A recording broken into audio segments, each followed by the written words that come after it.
Hello everyone, it's me, Vivi, and let's talk about some cut content of Crash Bandicoot 4 It's About Time. The biggest surprise when it comes to cut content in Crash 4 is Ripper Roo. This page from the art book of Crash 4 It's About Time has been surfing on the web lately. Yes, the art book, by the way, is now available, at least in the US and in the UK, as of December 8th. What we have here is concept for Run It Bayou, where Ripper Roo was supposedly planned to appear as some sort of mini-boss fight, something along the lines of Louise. Now, what I mean by mini is basically a boss battle within the level itself, not a standalone level with a boss battle like what we're used to seeing. So there's a quote right at the bottom of this page. Let's read it. Crash and Coco find themselves on the edge of the canal, the morning after the parade. Crash jumps on a hoverboard and makes his way through the swamp to find the mask. On his way, he must escort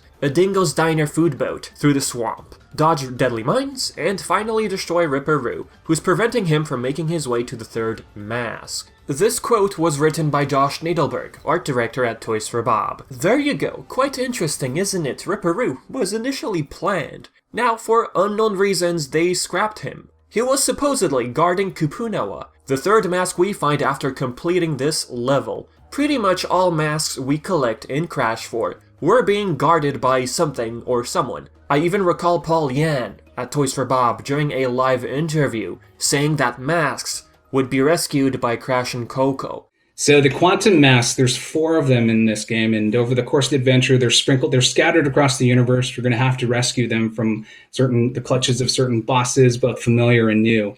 But from the looks of it here, Kupunawa was simply resting. Then again, Ika was also just sleeping inside a broken egg when we found him. I guess the dino of Dino Dash was guarding its egg? After all, there is one concept of Tawna, Coco, and Crash holding an egg, implying that the dino was chasing after them for that reason. If that was their original intent with the egg, I can already say that the former idea sounds more logical or better. Maybe in the final product, the dino was trying to protect its egg. It's just made less evident. They probably went with the idea that the dino just wants to eat Crash, because it's a dinosaur. I want to say one thing.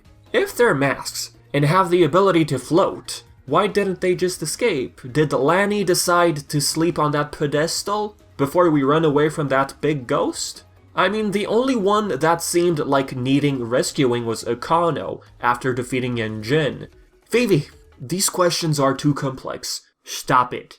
Back to the point. More instances that would indicate that Ripper Roo was originally planned? Well, let's start with the 100% ending, which I believe requires collecting all gems only. I think it hasn't been made clear yet exactly how you unlock the 100% ending and the 106% ending. Yeah, technically you have 3 endings in Crash 4. The regular one once you complete the story, 100%, and 106.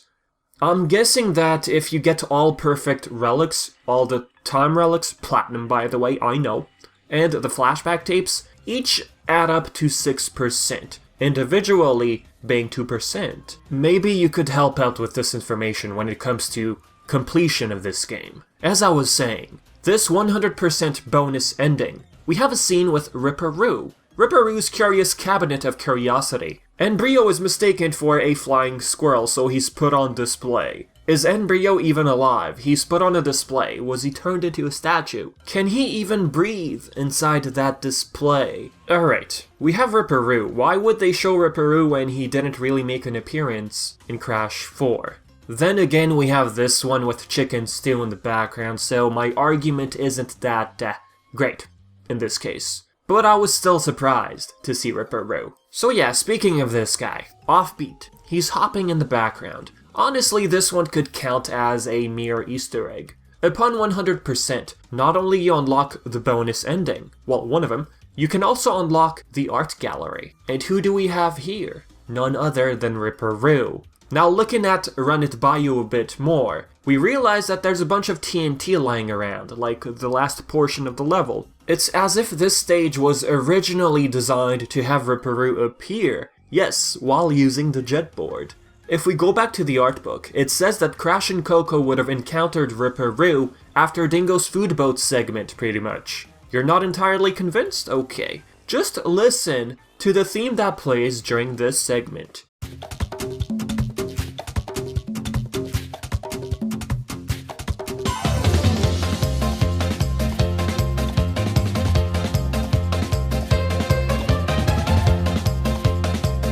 Now listen to this unused track of the game for Ripper Roo and run it by you.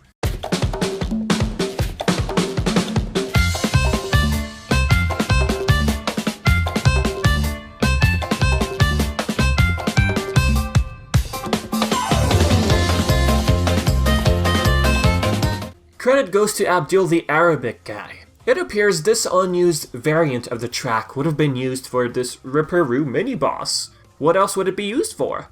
Was it time constraints? Budget? Who really knows? I'm curious to know how would Ripper Roo even be here in the first place. Was he actually animated at first in this scene with Embryo and Jin, Cortex and Entropy, being hired by the two? Next thing I'd like to mention. If you thought that was the only unused track in the game, well, you are mistaken. We're not simply talking about unused, but alternate unused versions as well. First example was Ripper Roo, of course, that's an alternate one. As for levels having alternate unused tracks, to name a few, again, thank you to AbdulTheArabicGuy, Rude Awakening, Snow Way Out, Hole in Space.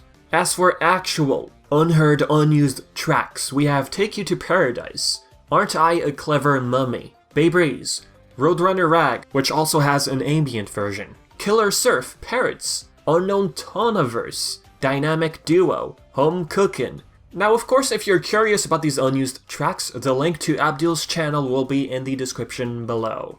What really caught my attention here when reading these unused names? Unknown Tawnaverse. Perhaps this means we would have seen Tawna's actual home dimension, the universe from which, say, female Entropy originates from. Are we supposed to believe that Salty Wharf is her home? After all, this dimension's timeline is 1717.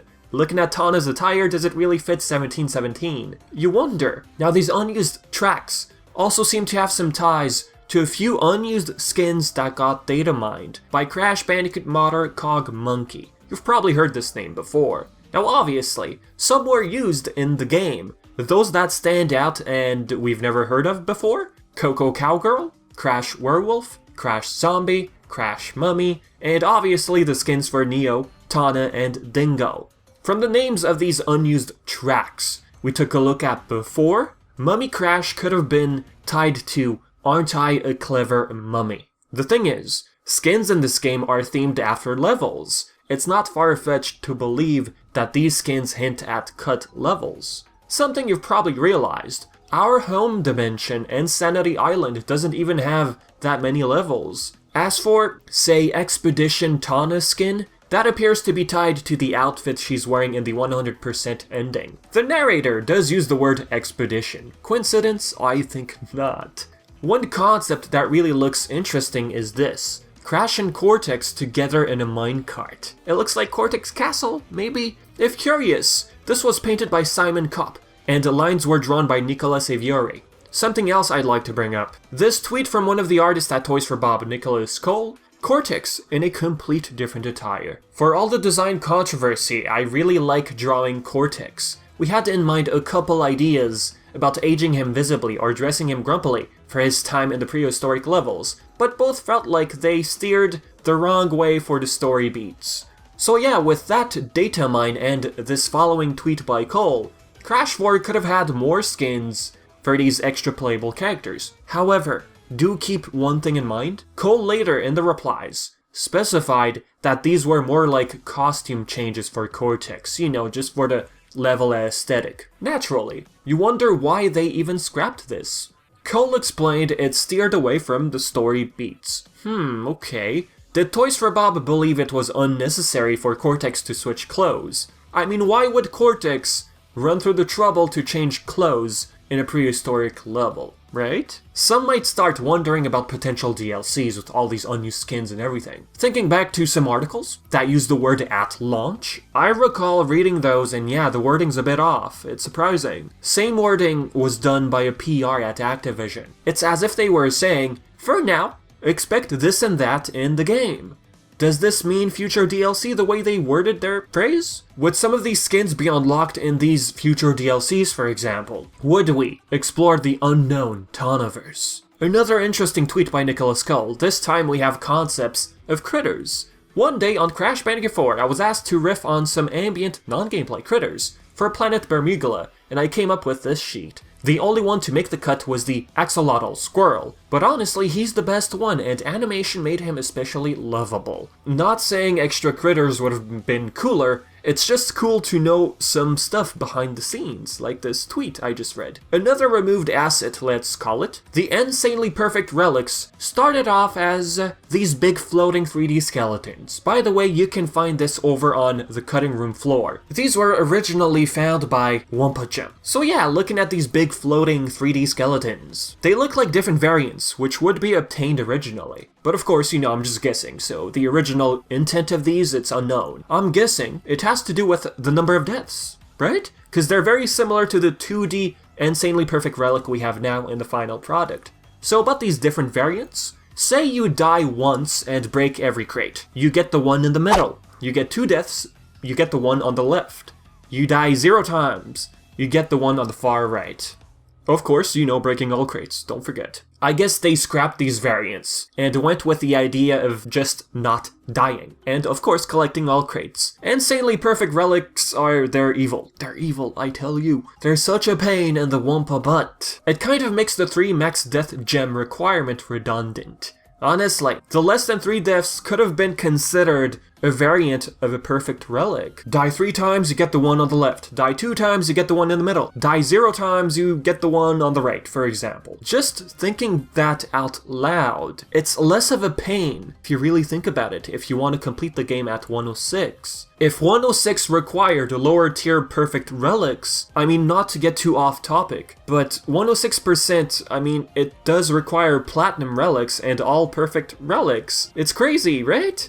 So if the game at least had lower tier perfect relics, it would have been better. Because the completion aspect of Crash 4 right now, it's a nightmare. Another thing, I just wanted to get that off my shoulder. When the press demo was exclusive to a few gaming outlets and influencers, we have a shot of a perfect relic clock looking thing right at the beginning of Dino Dash. My guess is you would collect that and all checkpoints disappear like the time trials, and you would have to survive the level without dying. When you die, you resume at the beginning of the level, no need to manually restart the level, and you know, sit through load screens. Another scenario, since it's shaped like a clock, going back to those animated variants, let's call them, perhaps those were originally a way to rank how long you survive a level without dying. But then if you really think about it, would they even reward you with the lowest tier when dying within the first 5 seconds of the level? Probably not. But if these skeletons had to do with how long you survive, I mean, a player can stay idle and that adds time. It's weird. It sounds weird. Unless, of course, originally the game would record the distance which you would cover in a level without dying. And depending of that number, the game would reward you with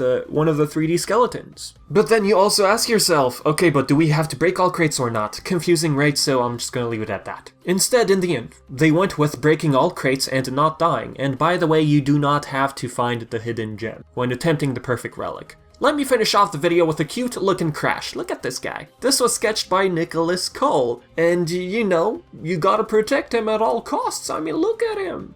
This one in particular caught my eye. This was when Cole was thinking about Crash's design. It's not that I don't like it, I do. That's why it captured my attention in the first place. Crash, if he ever gets older and we get to see that one day, he simply looks older in this sketch. Heck, make this an alternate Crash, a heroic looking Crash. I'm not saying that our bubbly Crash right now ain't heroic, but I'm just saying.